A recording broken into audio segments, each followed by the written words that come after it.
喺大家以為呢，我哋坐低咗休息嘅時候呢，其實我哋又已經去咗食嘢啦。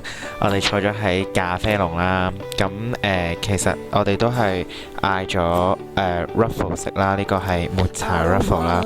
咁其實價錢呢，同味道呢，味道就同香港差唔多嘅，但係價錢就會平啲咯，同埋佢唔使排隊咯。最緊要係因為香港一定要排勁耐㗎嘛。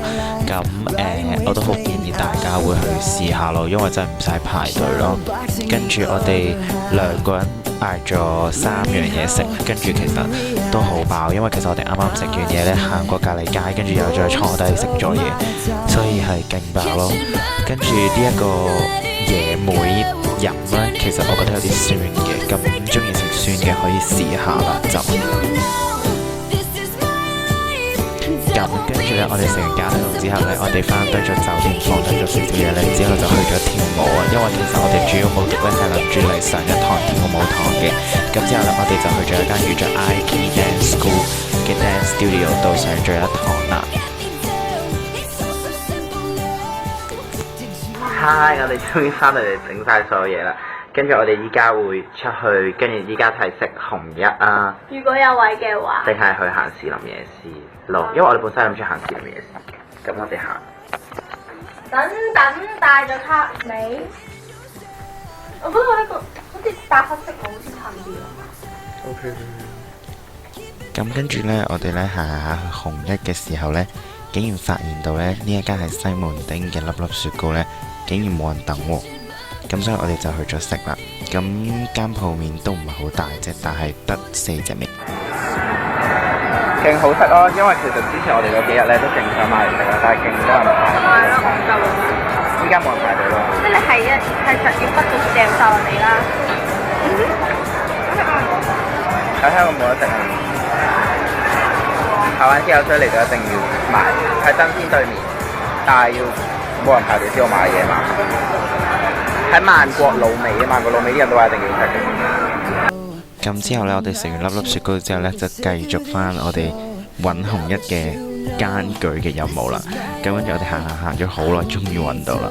咁就嗰陣時呢係545蚊一個人，夜晚就冇限時間食嘅。咁所以跟住我哋就好快上咗去揾位坐低啦。咁但係平時好多人嘅，所以大家可以 book 定位先。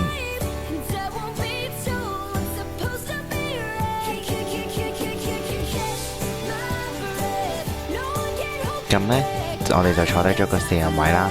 咁跟住呢，佢係有一個窗口位俾我哋啦，同埋佢個服務勁好咯。佢啲服務人員呢會成日行嚟問我哋有冇嘢需要咁咯。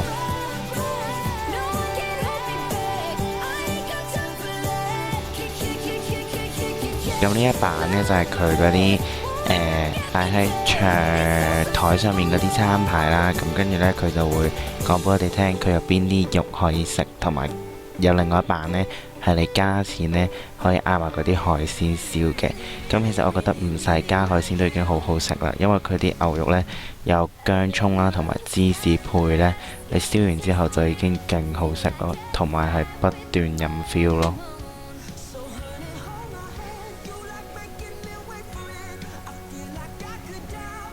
真係依家望住呢，都已經好想食飯，同埋佢價錢真係唔貴咯，100零蚊一個人咯，只係港紙。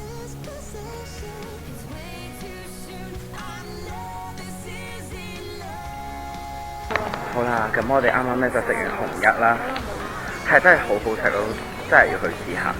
跟住其實我哋依家呢已經喺西門町啦，跟住我哋兜咗一陣呢，發覺係冇嘢可以行咯，好多嘢都閂晒。跟住我哋已經行咗一次24小時嗰陣時，又冇嘢行，冇嘢特別。跟住依家已經行咗入去啦，跟住就唔知有啲咩行。有好大尾山咯，但係好爆嘅。但係後邊有車啦。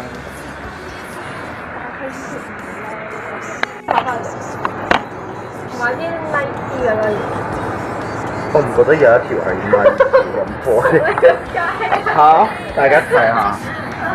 我唔覺得有任何一隻係比較吸引我，即係呢啲咁樣咧。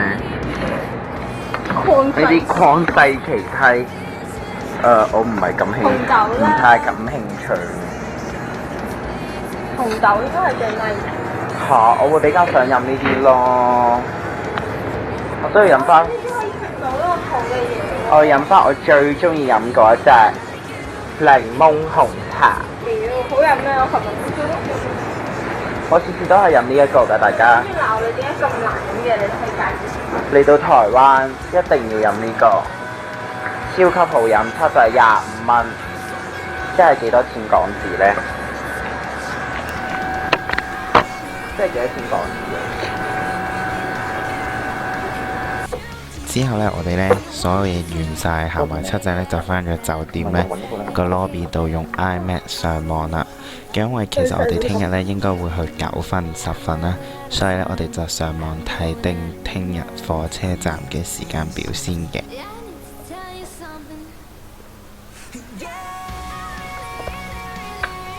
我哋睇緊聽日嗰個行程表，我先去10分9分，所以我哋 check 緊嗰個時間咯。呢個第一班車。好啦，咁 day 4呢，我哋就會去10分9分，希望大家呢等下我嘅片啦，因為好耐都冇 up 過啦，所以我會快啲 cut 完之後呢，就俾大家睇嘅。